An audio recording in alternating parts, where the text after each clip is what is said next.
Tendering का विरोध कर रहे सरपंचों को कांग्रेसी नेताओं का मिला समर्थन। ई टेंडर के विरोध में सरपंचों का धरना पिछले कई दिनों से चल रहा है, जहां आज नूंह के सरपंचों को कांग्रेस का समर्थन मिला। इस मौके पर नूंह से कांग्रेस विधायक आफताब अहमद व फिरोजपुर झिरका से विधायक मामन खान ने धरने पर बैठे सभी सरपंचों को समर्थन दिया। विधायक आफताब अहमद और मामन खान ने कहा, कांग्रेस सरकार सरपंचों के साथ भरपूर समर्थन के साथ खड़े हैं। कांग्रेसी विधायक ई टेंडरिंग को लेकर सरकार पर हमला बोलते हुए कहा कि जब तक सरपंच को थोपे गए दोनों कानून सरकार वापस नहीं लेती तब तक कांग्रेस का समर्थन साथ रहेगा। उन्होंने सरकार के द्वारा लाए गए कानून का विरोध किया। विधायक ने कहा कि राइट टू रिकॉल कानून मंत्री और विधायकों पर भी लागू होना चाहिए। विधायक ने कहा कि सरकार बनते ही सरपंचों को पूरा पावर दिया जाएगा और ई टेंडरिंग और राइट टू रिकॉल को खत्म कर दिया जाएगा। राइट टू रिकॉल व ई टेंडरिंग के खिलाफ तथा पंचायतों को पूरे अधिकार दिए जाने की मांग पर आंदोलन चला रहे सरपंचों ने सरकार के खिलाफ कड़ा रुख अख्तियार कर लिया है। सरपंचों ने ब्लॉक कार्यालयों से धरने उठाकर हरियाणा के भाजपा, जजपा व निर्दलीय विधायकों के आवासों पर धरने देने सहित अनेक फैसले लिए हैं। इस संबंध में सरपंच एसोसिएशन की राज्य कमेटी की बैठक हिसार में हुई, जिसमें लिए गए फैसलों के बारे में प्रदेश प्रवक्ता एवं सरपंच एसोसिएशन नूंह के जिला प्रधान हथौड़ी सरपंच ने पत्रकारों से बातचीत में कहा कि हमारी मांग को जनता के बीच लेकर जाएंगे और सरकार की पोल खोलेंगे।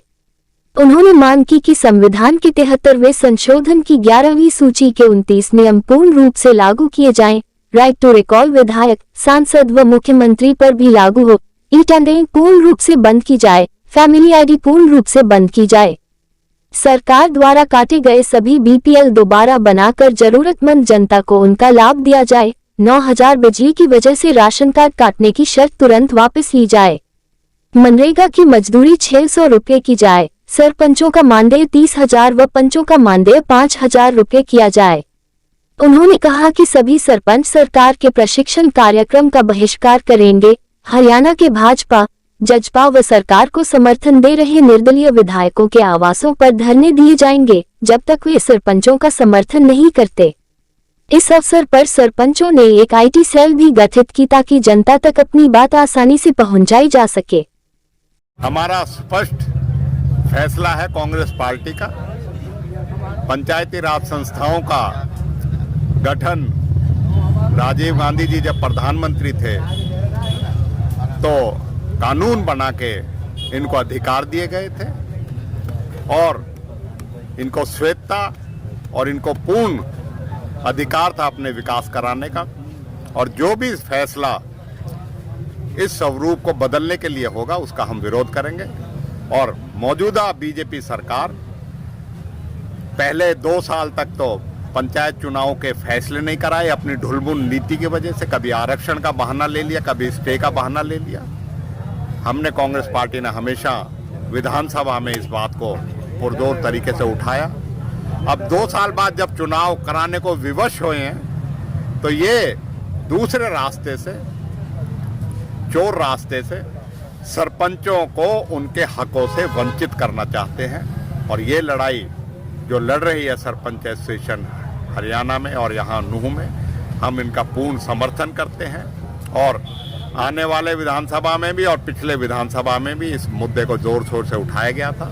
और हम पूर्ण तरीके से जब तक ये सरकार इसको मांग को वापस, इस जो अपने कानून बनाया है ई टेंडरिंग का, उसे वापस नहीं ले लेती, हम इनके साथ खड़े हैं। और इसी तरीके से राइट टू रिकॉल जो सरपंचों के ऊपर और पंचायत राज संस्थाओं के सदस्यों के ऊपर जो लगाया गया है, सरकार में अगर नैतिक जिम्मेवारी है और नैतिक इसमें हिम्मत है तो सबसे पहले सांसद और उसके बाद विधायकों पे राइट टू रिकॉल करें। जब जाके सरपंचों के ऊपर ये जो तलवार लटकाने का काम कर रहे हैं, जब उसको लागू करें, हम इनके साथ पूर्ण तरीके से अपना सहयोग भी, अपना समर्थन भी दे रहे हैं और आगे भी देते रहेंगे। सबसे पहले तो ये जो सरपंच भाई बैठे हैं ई टेंडरिंग को लेकर के, राइट टू रिकॉल को लेकर के, कांग्रेस पार्टी का इनके साथ भरपूर समर्थन के साथ खड़े हैं। जब तक कि इन दोनों कानूनों के वापस नहीं लेंगे तब तक हमारा साथ इनके साथ रहेगा। और जो ये कानून लेके आए हैं, ये बिल्कुल मैं इनका विरोध करता हूँ। ये वाजिब इनके कानून नहीं है। जिस तरह से गलत कानून ये लोगों के ऊपर थोप रहे हैं कि राइट टू रिकॉल, अरे ये कहाँ की बात है?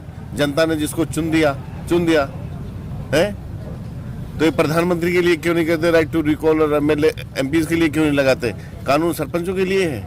तो मैं तो इसका भरपूर विरोध कर रहा हूँ और ये ठीक नहीं है। अगर कांग्रेस पार्टी बनते ही तो इनका जो पूरी पावर दे देंगे, राइट टू रिकॉल को खत्म करवा देंगे, इनको ई टेंडरिंग को खत्म करा देंगे और छिक्के जितना काम करना चाहे उतना काम करा देंगे, पूरी पावर इनके पास रहेंगे।